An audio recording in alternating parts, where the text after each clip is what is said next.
It was the sound of the jet's engine that first hit me, the rumble that shook the ground, louder than anything I've ever heard before. In a village where we barely had roads, where the people hadn't seen electricity in months, the roar of the private jet slicing through the sky felt like a slap. It felt like it was penetrating my heart. This sharp roar can never be forgotten in my sense.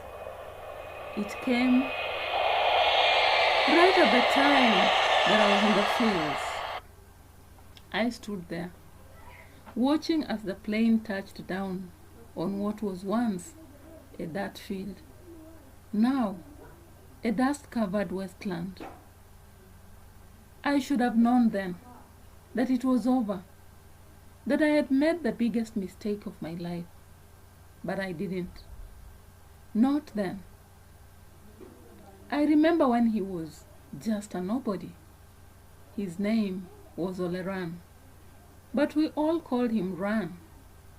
He was poor, just like the rest of us, a skinny, scruffy man from the village, always wearing second-hand shirts that were too big for him. His shoes worn and cracked for years of walking the same dusty path. He had dreams, though, big ones. I remember him saying once, over a warm bottle of wine, the traditional wine, "One day, I'll rule this state. I'll be the man everyone answers to." I laughed, but he wasn't joking. He had a way of convincing people. He knew how to speak, how to charm, how to make you believe that his dreams were possible. I saw something in him, the hunger, the fire,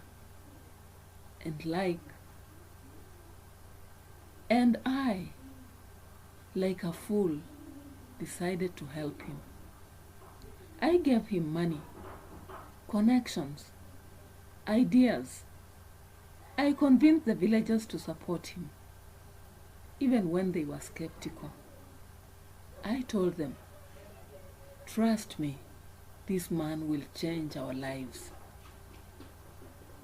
But when he won the election, everything changed, and not for the better. The first sign came when he stopped visiting us. It was a week after his inauguration. I called him, but he was busy, always busy. The roads were getting worse by day, and the rivers had flooded again, blocking the only bridge to the neighboring town. The villagers were complaining about the lack of water, and children were falling ill from dirty wells. I remember the day villagers came to me, their faces twisted with anger and fear. "Where did you bring us? Why did you bring us this man? Why?" They shouted. "We are suffering, and he's doing nothing. We are suffering. Where is he?" I tried to defend him, but even as I couldn't make excuses anymore. Ran had promised us everything: new roads, schools, water supply.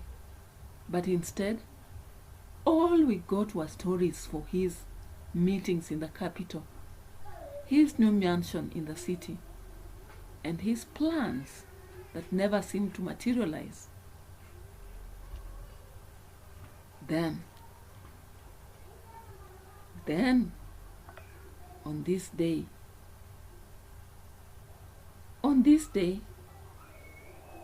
came the jet. It was his first visit to the village after a month of ignoring us. The moment it landed, I felt sick. The villagers looked up, eyes wide, mouth open in disbelief. They had never seen anything like it. He stepped out, dressed in sharp suit. A sharp suit. His sunglasses so big they covered half his face. He didn't even look at the people standing around, waiting for him. No handshake, no acknowledgement, just a quick nod to his security guards, and they whisked him away in a convoy of expensive cars. He barely stayed for an hour. He didn't visit the sick or the children who were malnourished. He didn't look at the roads we had been begging him to fix. Instead, he went into his mansion, locked himself in, and threw a party. His guests, the wealthiest people in the city, politicians, business tycoons, celebrities, and women. Always women. He seemed to have changed. Everything about him was not what I knew. It was a different man all the same. And so, as I looked around, I knew everything had gone exactly wrong. On this night, we sat waiting for something to happen. But then, would it happen over this man who had changed? I kept listening, hoping he would come out. He didn't seem to. Yeah, Ran had indeed run. And instead, all I could hear inside his house were songs. Inside was laughter. And music. Laughter and music that echoed through the thick walls.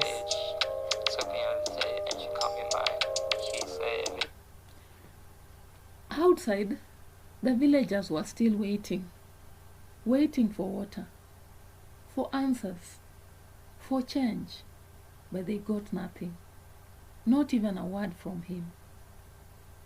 Later that night, when I finally had a chance to talk to him, I asked,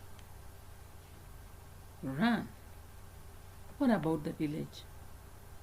The roads? The bridge? And the music was booming on, but I pressed on with the questions. He just laughed. Don't worry about that, he said, tossing me a gold-plated pen. Focus on your own business, my friend. I have bigger plans now. You should see the projects I'm working on in the city. His face was a smile. His eyes cold. He had become someone else, someone I didn't know. And I knew right then that I had lost him. I had helped a man climb to power, only for him to forget everything and everyone who helped him. But I couldn't stop. The campaign had made me too invested. I had done too much, promised too much. I let it all fall apart. So I kept defending him, even as the people in the village cursed my name. But the anger in their eyes was clear. Ran's a liar, they shouted. You said he would help us, and now we are worse off than before. Ran's a liar, Ran's a liar, Ran's a liar. The years passed, and things only got worse. The roads were still impassable. The hospitals were still empty. The children were still drank the contaminated wells. The children drank from the contaminated wells. And Ran, he kept flying in his jet, partying in his mansion. While we starved for answers, he would send out the press releases, promising improvements that never came. And when the next election came around, he showed up again, dressed like a king, surrounded by the sea of bodyguards. This time, the villagers weren't fooled. They were angry. They had learned the hard way, just like I had. The truth hit them harder than any lie he had told. But I couldn't undo what I had done. I had been the one to help put in power. I had sold them all a dream, a lie. So I had to change things. The villagers no longer looked at me with respect. They looked at me with hatred. And I deserved it. Now, every time I pass by the village, I see the faces of those people. The mothers who lost their children. The fathers who couldn't feed their families. Their families are full of blame. And in the distance, if I'm lucky, I'll hear the hum. I'll hear that hum. I'll hear it. Do you know what I'll hear? I'll hear the hum again. And I'm waiting for it. I'm hearing from a distance. You may hear with me. Stay tuned. I hope you'll hear it. I think I can hear it from far. Can you hear it?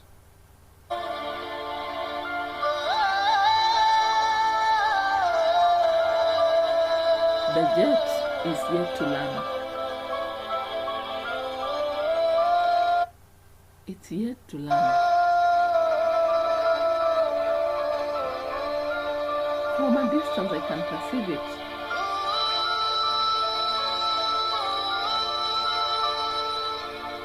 But it's never coming back. In this story, we had a very interesting story of the man I helped to destroy them. I hope you enjoyed it. In the next story, we shall have a new story again to just teach us lessons. Stay tuned.